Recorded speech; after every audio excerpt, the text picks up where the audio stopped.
Gracias, señor Cristobal.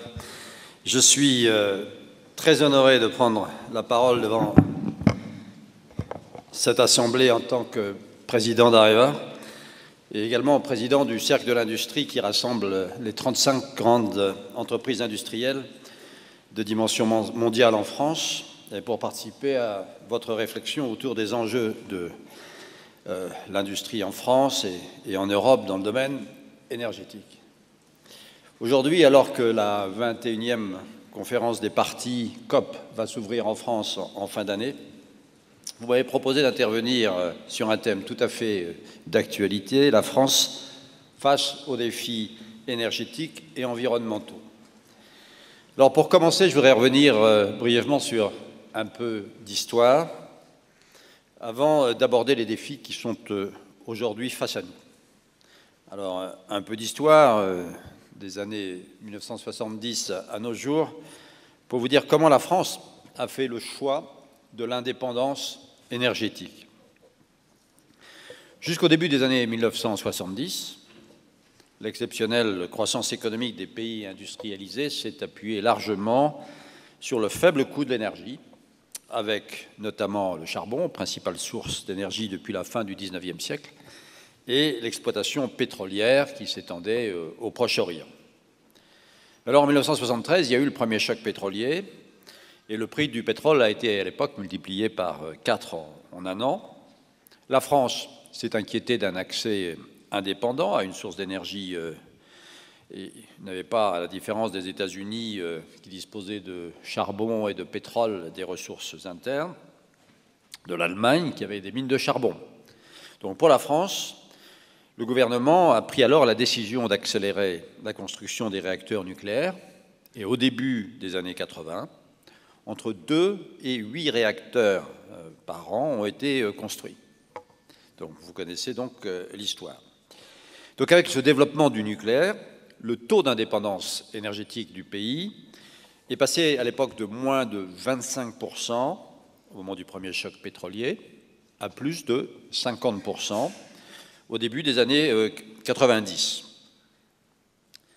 Le lancement de ce grand programme, il a également permis le développement d'une vraie filière industrielle en France, car au-delà de la construction des réacteurs proprement dit, la France a fait le choix de maîtriser sur son territoire l'ensemble des étapes du cycle du combustible, c'est-à-dire la conversion, l'enrichissement, la fabrication du combustible et le recyclage en boucle fermée.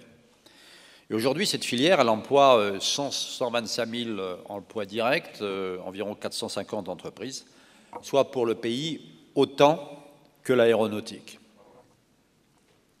Donc aujourd'hui, notre parc en France comprend 58 réacteurs, c'est un facteur de compétitivité pour les entreprises. Il contribue aussi à l'amélioration du pouvoir d'achat, parce que pour le consommateur français, le prix de l'électricité se situe à 20 à 30% de moins en euros du mégawattheure que la moyenne de l'Union européenne. Cette énergie nucléaire, elle permet aussi à la France, c'est important à l'aube de COP21, d'émettre en CO2 par kilowattheure seulement 60 grammes, alors que la moyenne de l'Union européenne est à 350, que l'Allemagne, qui a fait le choix du renouvelable, est à 440, et l'Espagne, vous le savez, à 230. Le nucléaire, c'est aussi un des principaux postes excédentaires de la balance commerciale française, parce que les exportations d'équipements et de services nucléaires représentent un chiffre d'affaires, année après année, d'environ 6 milliards par an d'euros, et les exportations d'électricité, elles rapportent en plus en moyenne 2 milliards d'euros par an. Pourtant, voilà une situation dont on peut penser qu'elle est positive, bien sûr, mais devant nous, la France doit réussir un double défi. Le premier, c'est de poursuivre la lutte contre le changement climatique, et le deuxième, c'est d'assurer sa compétitivité au service des entreprises et du pouvoir d'achat. Alors pour le pouvoir d'achat, c'est déjà le cas, il faut maintenir cet avantage de 20 à 30%. Pour l'industrie, c'est moins évident. Et il faut savoir que la facture d'énergie de l'industriel, c'est un poste de coût majeur.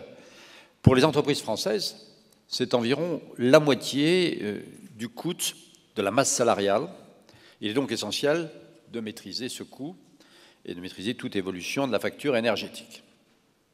Donc voilà pour ce point de vue historique sur le nucléaire en France. Prenons maintenant un point de vue plus géographique pour comparer la situation française à celle de nos voisins européens, et j'ai choisi 3 exemples. Le premier, c'est celui de l'Allemagne. Après Fukushima, l'Allemagne a annoncé l'arrêt du nucléaire. Donc l'arrêt du nucléaire devrait se produire en 2022 en Allemagne. Et 4 ans après la décision, ce que l'on constate, c'est que la consommation de charbon ne cesse d'augmenter. De nouvelles centrales au charbon ouvrent en Allemagne, ou ont ouvert.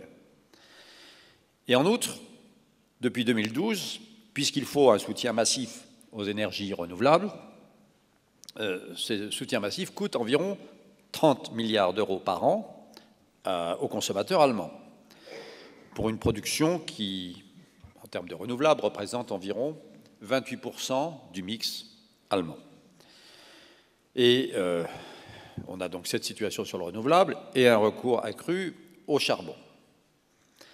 Et donc l'intensité carbone du secteur énergétique, malgré l'essor des renouvelables et à cause du charbon, a augmenté entre 2010 et 2013, commencé à fléchir en 2014. Et par ailleurs, l'Energie 22 met les électriciens allemands, E.ON et RWE, dans une situation de difficulté, on le sait. Ces 2 sociétés ont annoncé depuis 2011 24 000 suppressions d'emplois. Voilà la situation de l'Allemagne.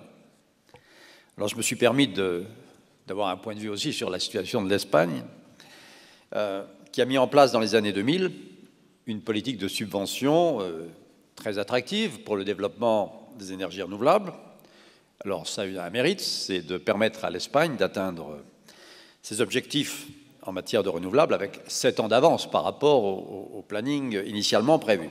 Seulement, il y a un revers de la médaille, c'est que ceci a créé une importante hausse des factures d'électricité pour les ménages et les entreprises, et a engendré le plus grand, ce qu'on appelle déficit tarifaire parmi les États membres, avec, sur l'année 2014, une facture de 27 milliards d'euros. Et cette politique est en cours de révision, parce que la politique de subvention était devenue trop coûteuse, donc avec certaines mesures un peu rétroactives qui ont fait débat sur le soutien aux tarifs. Et ça a eu aussi un certain nombre de conséquences sur l'emploi, parce qu'entre 2008 et 2012, l'Espagne a perdu 18 000 emplois sur l'éolien et 16 000 emplois dans le solaire photovoltaïque. Alors l'Allemagne, l'Espagne, le 3e exemple, c'est le Royaume-Uni.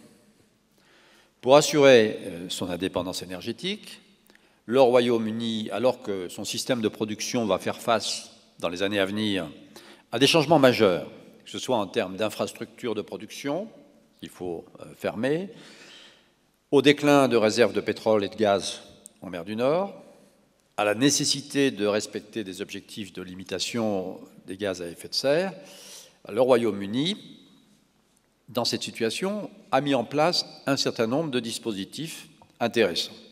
Il a mis en place ce qu'on appelle les contrats pour différence, Contracts for Difference, CFD, dans le cadre de cette réforme du marché de l'électricité. En fait, il s'agit de fixer des tarifs d'achat à long terme pour toutes les technologies qui sont faiblement émettrices de CO2, c'est-à-dire le nucléaire et les renouvelables. Ces CFD donnent de la visibilité pour investir dans des projets qui sont fortement capitalistiques. Vous savez que EDF a le projet d'investir à Hinkley Point sur 2 réacteurs, et pour commencer. Et c'est aussi très important d'avoir cette visibilité dans les projets tels que ceux de l'éolien offshore. Et en même temps, ces CFD favorisent l'intégration de ces sources bas carbone au marché électrique Et ça permet un contrôle des volumes de ces sources bas carbone parce qu'il y a un cap annuel sur l'élément subvention de ces Contract for Differences. Donc voilà trois exemples qui méritent. On voit avec ces trois exemples qu'il n'y a pas réellement une Union européenne de l'énergie, parce qu'on ne peut pas avoir des politiques plus différentes que ce qu'on voit sur ces trois exemples si on y ajoute la France. Alors ce que je voudrais faire devant vous, c'est essayer de tirer des enseignements de ces trois exemples, parce que nous sommes sur une feuille de route. Le premier élément de conclusion que j'en tire, c'est qu'une transition énergétique doit être une évolution maîtrisée, et maîtrisée avec une vision, comme on dit, top-down des États. Il faut que cette évolution maîtrisée soit progressive, et dans cette industrie au temps long, il faut éviter les grandes ruptures brutales, puisque la nature reprend toujours ses droits et les transitions prennent plus de temps que l'on pense parfois dans le domaine politique. Il faut un pilotage qui soit souple et pragmatique, c'est-à-dire qu'il faut piloter une loi de transition. Ce qui est important, ce n'est pas uniquement ce qu'il y a dans une loi, mais c'est la manière dont on pilote ensuite. En plus, ça ne se passe jamais comme on l'a prévu au départ. Je crois que l'exemple allemand en particulier montre qu'il faut développer les renouvelables à un rythme qui soit compatible avec deux choses. Un, les besoins réels du marché et ce que peut admettre le système énergétique. Et deux, la tolérance des ménages et des entreprises à des surcoûts qui sont absolument indispensables. Voilà ma première conclusion, maîtrise. La deuxième conclusion, c'est qu'une transition énergétique, elle ne peut pas se produire s'il n'y a pas un cadre d'investissement qui encourage le développement des énergies bas carbone. Alors, cela passe par un sujet qui est très abordé à COP21, qui est celui du prix du carbone. Il faut un prix du carbone qui soit à la fois robuste, c'est-à-dire actuellement la tonne de carbone de CO2 est à 7 € sur le marché européen, ce qui est un contre-signal. Donc il faut un prix du carbone robuste et aussi prévisible. Je me souviens quand j'étais dans l'acier il y a 8 ou 9 ans, je travaillais sur le Carbon Capture and Storage. Le prix du carbone était à 25 € et on faisait des calculs à 40 €. Il est évident que lorsqu'aujourd'hui on est à 7 €, il y a un problème de prévisibilité, alors que tout le monde reconnaît que le sujet du CO2 est un sujet important. Ce prix du carbone robuste et prévisible, c'est un outil indispensable pour orienter les investissements vers les technologies faiblement émettrices de CO2. Alors à ce titre, je dois dire que la réforme en cours de Emission Trading Scheme au niveau européen, qui prévoit la mise en place d'une réserve de stabilité du marché, et qui prévoit donc la mise en place de cette réserve dans une première étape, c'est un pas dans la bonne direction, même si ça ne permet pas de garantir un niveau minimum de prix. Ça devrait aider à donner une prévisibilité. Enfin, il faudra le voir dans l'exécution, bien sûr. Et il est également clair que donner un prix du carbone pouvait ne pas être suffisant pour effectivement développer les énergies bas carbone. Il faut autre chose. Et donc c'est notamment ce constat qui pousse la Commission européenne à s'interroger sur un nouveau design global du marché de l'électricité, en particulier, de manière plus générale, des contrats à long terme. Par exemple, les CFDs. Les contrats à long terme ne sont aujourd'hui complètement antagonistes avec la doctrine de l'Union européenne. Eh bien, il faut évoluer dans cette politique pour donner de la visibilité aux investisseurs. Le troisième enseignement, conclusion que j'en tire, c'est que la politique énergétique, elle doit prendre en compte la dimension industrielle pour regarder les conséquences de cette politique énergétique sur l'emploi, à la fois sur les filières du domaine énergie, mais aussi sur les filières des consommateurs. Donc, voilà, je dirais, les conclusions que je tire de cette analyse géographique, après vous avoir donné une perspective historique sur la France.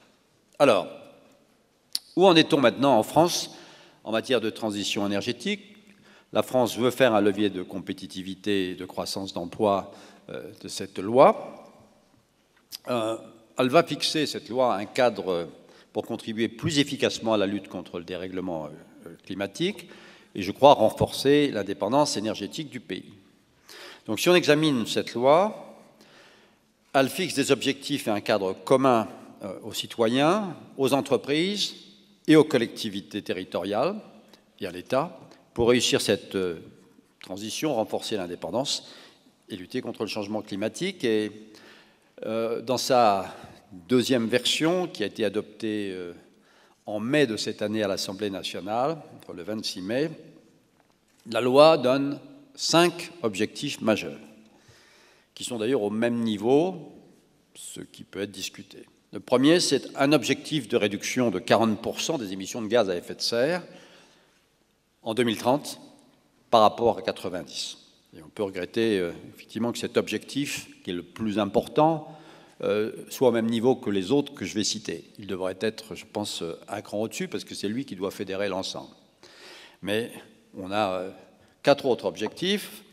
Donc le second, c'est l'objectif de réduction de consommation de 50% de la consommation énergétique, cette fois-ci, consommation énergétique, en 2050 par rapport à 2012. Le troisième, c'est un objectif de réduction de 30% de cette consommation énergétique primaire, cette fois-ci d'énergie fossile, en 2030 par rapport à 2012. Le quatrième, c'est un objectif de porter la place des renouvelables de 23% de la consommation en 2020 à 32% en 2030. Et puis le dernier, c'est un objectif de réduction de la part du nucléaire dans la production d'électricité à 50% à l'horizon 2025. Donc, sur ces 5 objectifs, je pense que ce qu'on retient le plus facilement, c'est le 40% sur le CO2 en 2030 par rapport à 90, c'est l'objectif des renouvelables, 32% en 2030, et l'objectif nucléaire, 50%, mais en 2025. Quite a challenge. Dans ce contexte, la loi plafonne la production d'énergie d'origine nucléaire en France à 63,2 gigawatts, qui est le niveau de production actuel. C'est-à-dire que si on rajoute la production, comme Flamanville, eh bien, il faudra soustraire de la production en contrepartie dans l'immédiat. Mais bon, 63,2 gigawatts, ça reste une part prédominante dans le mix, puisqu'actuellement, on s'approche de 80%. Alors, le président de la République a par ailleurs réaffirmé son soutien à l'énergie nucléaire dans cette loi et à sa filière industrielle d'excellence. Il l'a encore fait récemment, le 3 juin, à l'occasion des décisions du cap qu'il a donné pour la restructuration d'Areva. Cette loi, ce qui est important, c'est qu'elle assume complètement la complémentarité entre le nucléaire et les énergies renouvelables, car c'est ça le bon mix pour l'avenir, surtout quand le prix du carbone finira par augmenter. Et le socle de compétitivité fourni par le nucléaire, eh bien, c'est un atout qui permet justement le développement des énergies renouvelables à un rythme et à un coût qui soit acceptable par les acteurs économiques. Et c'est une clé de la solution d'une transition énergétique réussie qui suppose, comme on l'a vu tout à l'heure, à la fois un cadre et un pilotage. Enfin, cette loi elle définit un mécanisme de gouvernance et de planification, justement, à horizon de 5 ans, qui donne de la visibilité aux industriels pour qu'ils puissent piloter leurs investissements. En effet, ceux-ci doivent pouvoir préparer les grands investissements qu'ils vont devoir réaliser pour prolonger les réacteurs nucléaires, en construire de nouveaux, et pour les consommateurs, en tenir compte dans leur programme d'investissement.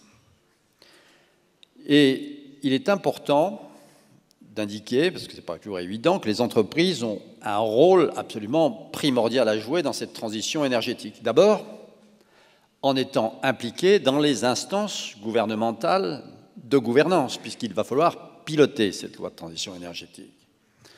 Et donc, les industriels du secteur de l'énergie ont une expertise qui est indiscutable. Donc les producteurs, avec les gros consommateurs et les fournisseurs de solutions et technologies, ont une responsabilité, celle d'éclairer les choix du gouvernement. Encore faut-il que le gouvernement accepte cette participation des industriels, et je dois dire qu'en France, actuellement, en tant que président du cercle de l'industrie, j'ai été amené à regretter qu'une certaine exclusion des experts industriels des instances de pilotage. pense que tout ceci va rentrer dans l'ordre, parce qu'il faut qu'on puisse émettre un avis sur les stratégies bas carbone et sur la programmation pluriannuelle de l'énergie. Bon, je dirais ça, c'est un premier objectif pour les industriels. L'autre objectif, c'est effectivement de développer ces technologies faiblement émettrices de CO2, mais en améliorant leur compétitivité. C'est un véritable défi. Bon, dans le cas d'Areva et avec EDF, dès 2012, nous avons initié un programme commun qui s'appelle l'EPR-NM, NM pour nouveau modèle, pour viser un niveau de sûreté équivalent à renforcer la compétitivité de l'EPR, parce que c'est ça qui sera la clé de son succès futur, et de la place du nucléaire dans le mix, parce que le coût des énergies renouvelables va baisser, et il faut que le coût du nucléaire ne prenne pas une pente inverse, notamment pour respecter toutes les demandes de sûreté que nous devons prendre comme telles. Et puis, deuxième exemple, pour Areva dans l'éolien offshore, puisque Areva et Gamesa ont fait le choix de partager leurs activités et les coûts de développement de la turbine 8 MW à travers une société commune qui s'appelle depuis peu de temps Adwen. Alors, que manque-t-il? La loi de transition énergétique, elle fixe un cap en France et une gouvernance pour atteindre les objectifs. Elle devrait aussi, et peut-être y a-t-il matière à progresser, regarder le système énergétique dans sa globalité, parce qu'aujourd'hui, cette loi porte à donner un vrai coup de projecteur sur la production d'électricité, mais elle accorde qu'une place finalement assez limitée aux enjeux liés au pétrole. D'autant plus regrettable que c'est la première énergie consommée en France, 40% du total, et surtout la première source émettrice de CO2. Et évidemment, plus on favorise les transferts d'usage vers de l'électricité qui n'est pas émettrice de CO2, bien meilleur on se portera en termes de dépendance énergétique et d'émissions de CO2. Voilà les principaux messages que je voulais vous faire passer. Et en conclusion, vous dire que menée efficacement, je suis convaincu que la transition énergétique pourra replacer la France dans le peloton des économies les plus performantes. Je pense aussi qu'au-delà de la France, les défis énergétiques et environnementaux sont des sujets qu'il faut porter au niveau européen. L'exemple que je donnais sur le prix du CO2 est un des exemples qu'il faudra contrecarrer. Et la diversité des situations entre la France, l'Allemagne, le UK et l'Espagne montre aussi qu'il y a du travail à faire. Et à ce titre, l'Union de l'énergie qui vient d'être lancée par la nouvelle Commission européenne est un atout, avec son accent mis sur la sécurité d'approvisionnement, mais aussi le projet de réforme du design du marché de l'électricité. C'est un premier pas vers la mise en commun de nos efforts. La France, l'Europe, il y a également des sujets qui appellent une réponse mondiale, et c'est évidemment l'objet de la COP21. Et j'en profite pour vous rappeler l'initiative qu'a prise à cette occasion le Cercle de l'Industrie avec l'AFEP, le MEDEF en France, et puis beaucoup d'organisations internationales dans le domaine, qui s'appelle Business Proposals on COP21. Elle identifie cette initiative des enjeux clés auxquels devront répondre aussi bien les gouvernements que les entreprises pour renforcer les investissements dans les solutions bas carbone. Il y a 4 points à retenir. 1, lancer un dialogue qui soit durable entre les entreprises et les gouvernements. Donc il faut institutionnaliser cette situation de gouvernance, de copilotage entre entreprises et gouvernements. 2, il faut renforcer les investissements dans les solutions, les technologies bas CO2 avec un cadre approprié, j'ai mentionné. 3, intensifier la recherche et développement, l'innovation et le déploiement des technologies, qu'elles soient matures ou, comme on dit, disruptives. Et là, je dirais le framework programme 8 de l'Union européenne est une bonne occasion de le faire. Et puis, la 4e recommandation, qui est très très forte, c'est de fixer ce prix robuste et prédictible que nous attendons pour le CO2. Et l'initiative que je mentionne, le Business Dialogue, vise à rassembler les chefs d'entreprise et les dirigeants d'organisations au niveau mondial autour de cet enjeu essentiel qui est la lutte contre le changement climatique dans le cadre de COP21. Voilà ce que je voulais vous dire, et je suis personnellement convaincu qu'en avançant dans cette voie collectivement, la transition énergétique dessinera un avenir économique, social et industriel dont la France, mais aussi l'Europe, a vraiment besoin. Je vous remercie.